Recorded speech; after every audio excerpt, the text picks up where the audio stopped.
তিনটা কাজে মানুষ মুনাফিক হয়ে যায়। কথা বললেই মিথ্যা কথা বলে। এই লোকটা কি? আরো জোরে। এই ধরনের লোক এদেশে এখন নেই।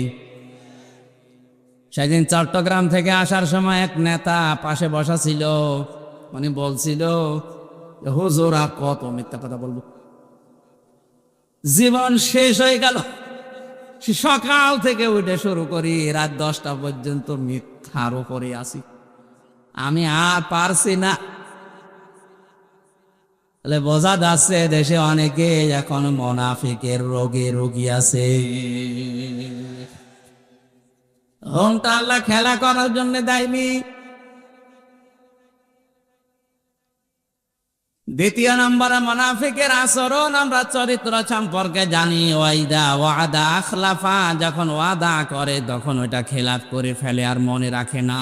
ওয়াইদা আতমিনা খান, তার কাছে কিছু আমানত রাখলে ওটা খেয়ে ফেলে। আপনি হিসাব করে দেখেন এই তিনটা গুণে যারা গুণান্বিত আছে এদেশে মুনাফিক আমার মনে হয় 100 জনের 85 জন হয়ে যাবে।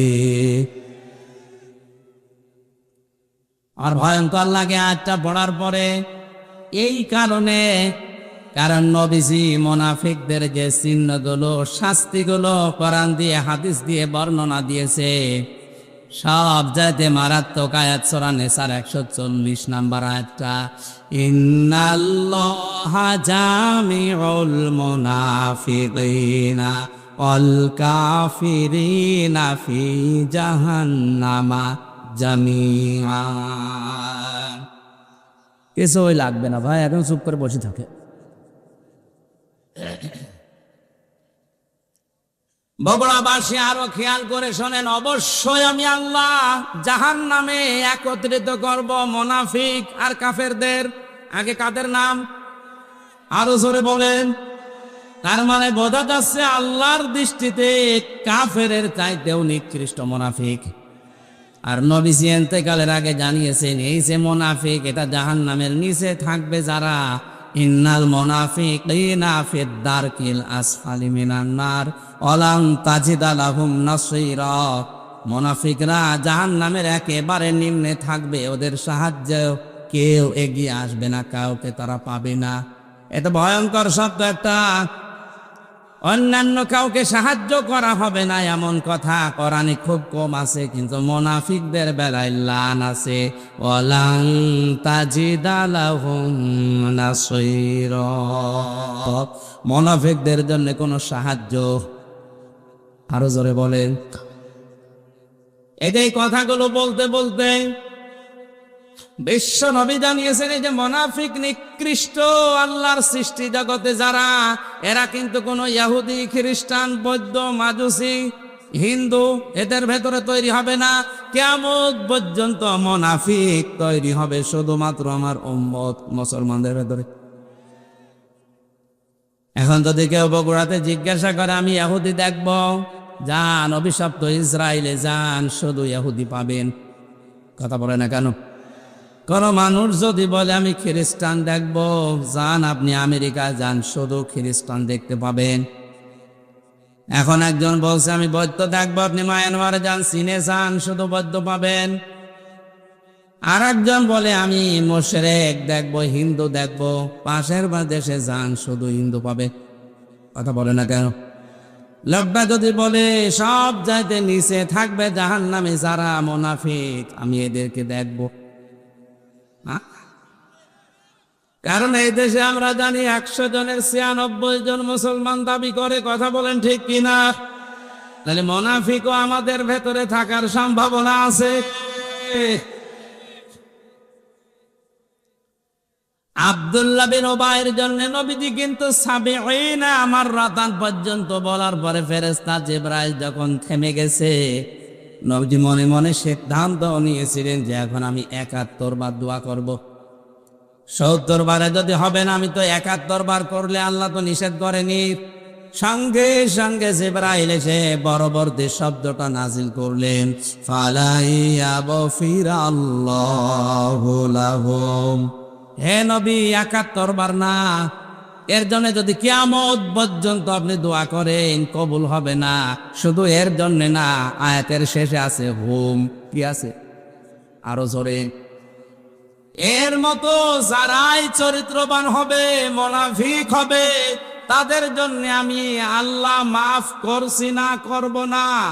লান আছে মোজারের আগে, বর্তমান ভবিষ্যৎ, প্রেজেন্ট ফিউচার। মোজারের আগে লান আসলে অর্থ হয় কোশ্চিন কাদেও হবে না। আল্লাহ যদি গ্যারান্টি দেয় যে একে শুধু না, এর মতো যারাই কিয়ামত পর্যন্ত মরবে তাদেরকে আমি মাফ করছি না, করব না, কোন বাবা আছে আপনার ক্ষমা করবে বলে? এই চিন্তার বিষয় তো আমাদের এই জায়গায়। এরপরেও নবীজি মন খারাপ করে ফেলেছিলেন যে লোকটা বহু কথা আমার জীবনে শুনেছে। ওয়ালা তুসাল্লি আলা আহাদিম মিনহুম মাতা আবাদা ওয়ালা তাকুম আলা কবরি।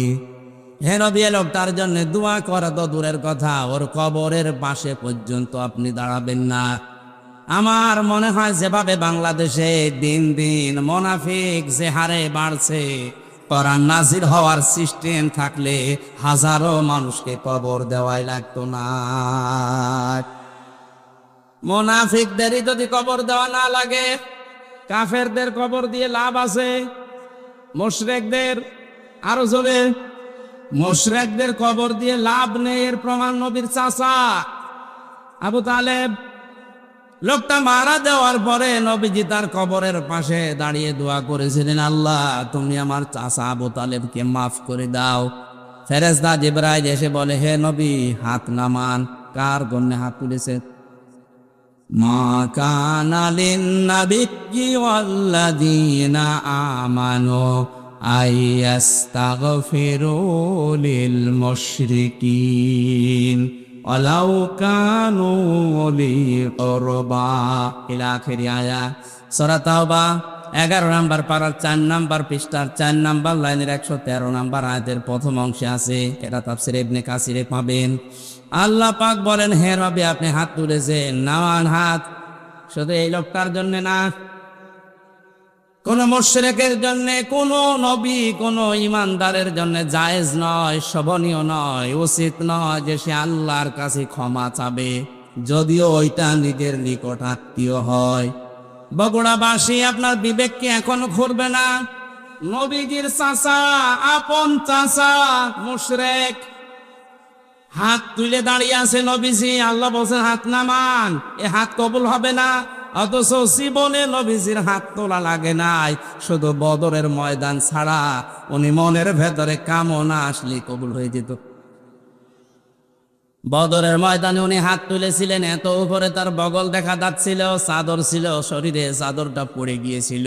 আর বাকি জীবনে আমি পড়ে দেখেছি রাহিকুল মাকতুম পুরাটা, কোনো দিন উনি হাত তুলেছে কবুল হয়নি, আমি পাইনি। শুধু মনের ভেতরে কামনা আসলেই কবুল হয়ে গেছে। আর সেই নবী হাত তুলে দাঁড়িয়ে আছে। আল্লাহ বলছেন হাত নামান। চাচা মুশরিক, ওটা আত্মীয়তাতে কি? বাংলাদেশে টাটকা মুশরিক মরে যায়, আমরা গরু জবাই করে ওরে জান্নাতে দিয়ে আসি, মনে হয় যে কন্ট্রাক্টর নিয়েছে। এগুলো পোড়াটা ধোকা। এগুলো কি আপনি যাই মনে করেন না কেন, এইটাই বাস্তবতা, আর এটাই সত্য কথা। খালি ওই গরু ছাগলগুলো খাওয়ানো হয়, আপনার চাচা আর আপনার বাবার কোনো উপকার হয় না, কারণ তো মুশরিক। আরো জোরে বলেন কি?